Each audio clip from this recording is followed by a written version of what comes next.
First, how COVID-19 has affected two very different communities in Israel, the ultra-Orthodox and the drag queens. Yes, you heard it right.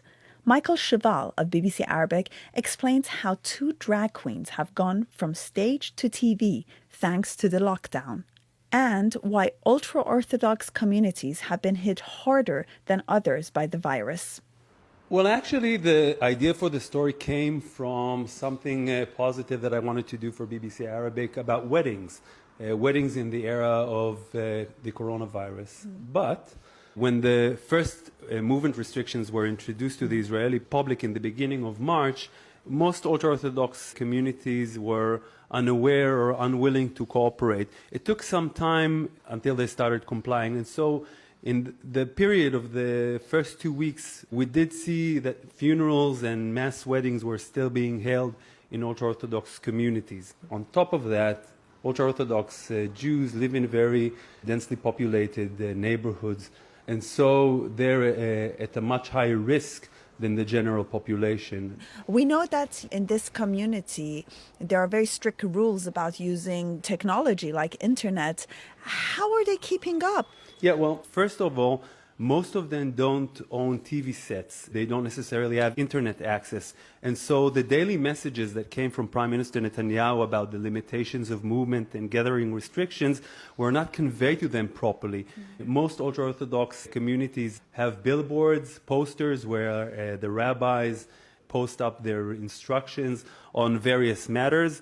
And so it took some time until the congregation's media picked up on what was going on in the general public and managed to convey the message properly. Now, when that happened, I think that the compliance rate did go up. At the same time, there is some criticism towards the government that on one hand was calling to the public to refrain from using public transportation or going to certain shops that are not necessary, but they did keep them open. And so the population that was not exposed to these messages, the updates, were still using public transportation and going to shops at the same rate that they were accustomed of before. Also, the health minister of Israel, he is an Orthodox Jew, and he himself caught the COVID-19. So surprisingly, Israel's health minister, Yaakov Litzman, who was infected, tested positive just a couple of weeks ago. He doesn't own a TV set or internet connections at his house. And so his aides had to come in and install all of that so he could stay in touch with the government officials, keep receiving updates, and continue work while he's under quarantine. And there was a festival happening, religious festival happening, the Passover festival. First of all, what is the Passover festival and how different was it this time under the whole lockdown for coronavirus? So Passover is probably the most family-oriented holiday in Israeli society and amongst Jews. Normally we would come together for a Passover feast on the eve of the holiday. The extended family varies, from just a few people to dozens, in some instances even hundreds of family members, friends and relatives who would come together. Unfortunately, that was not possible, and so something that has been quite common practice in Israel in the last few weeks are Zoom meetings. And so it was really used by a lot of families across the nation in order to come together, sing together, say prayers. The Passover tells the story of the biblical exodus of the Jewish people from what was Egypt at the time. And so it's a really opportunity to celebrate, be thankful, and come together as family. It's interesting that you say that because I'm Iranian and we had the Nowruz celebration, our Persian New Year celebration, and it's the same. It's such a family festival, and we had to all do it over Skype and WhatsApp and FaceTime and Zoom and really bizarre times. How did you celebrate the Passover personally? What did you do? Well, I sat together with my fiancé in our living room. We opened our laptop, we logged in, and for about an hour or so, we spent time with his family, singing together, making jokes. And then we did the same with my family for about an hour as well. I haven't seen my father for almost 2 months now.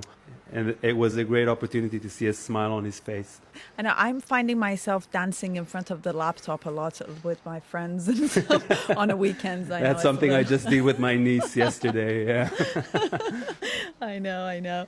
And now to something completely different. You covered another story, which is actually the complete opposite of the Orthodox community stories. Drag queens. Tell us about that. Yeah, well, as you know, the coronavirus crisis poses challenges to everyone in the community. And so, two very well known drag queens, one of them is even a pastry chef on normal days, both of them found themselves unemployed.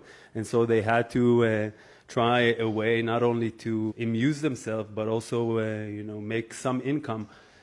And so they started with about an hour and a half of a Facebook Live, and that grew into a phenomenon on TikTok and Instagram with hundreds of new followers.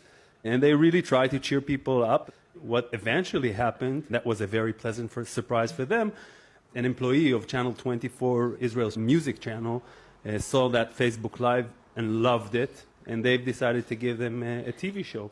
That is such a cool story. I love it. Yeah, Can you describe the Facebook Live? Because I saw some of their videos and they are just brilliant. But just paint a picture of like what they were doing. So the Facebook Live was full of funny, hilarious anecdotes regarding the coronavirus. So, for instance, one of the drag queens, Talula Bonet, she took a mask and she said, she spoke about the need to keep looking graceful during such a stressful time. And so she painted lipstick on the mask and she said, that's one way to impress people when you go out shopping. Another one was playing around with toilet paper, wrapping themselves, making fun of the shortage that was in Israel at the time.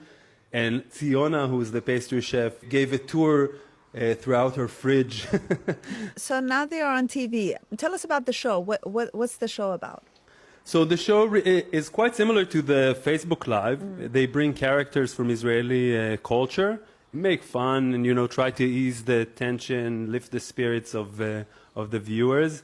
They impersonate some of Israel's singers, but also other characters who are part of the decision-making process. So, these two stories just show two different pictures of two opposite sides of the Israeli society at the moment.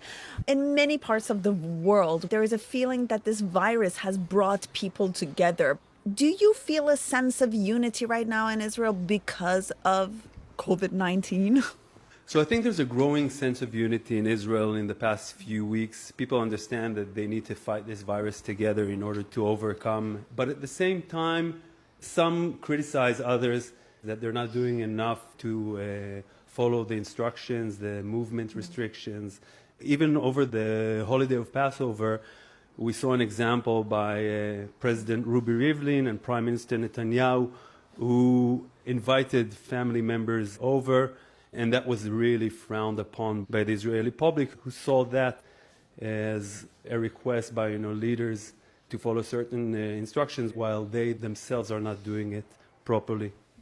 Michael Shuval of BBC Arabic. Time now for the part of the program in which our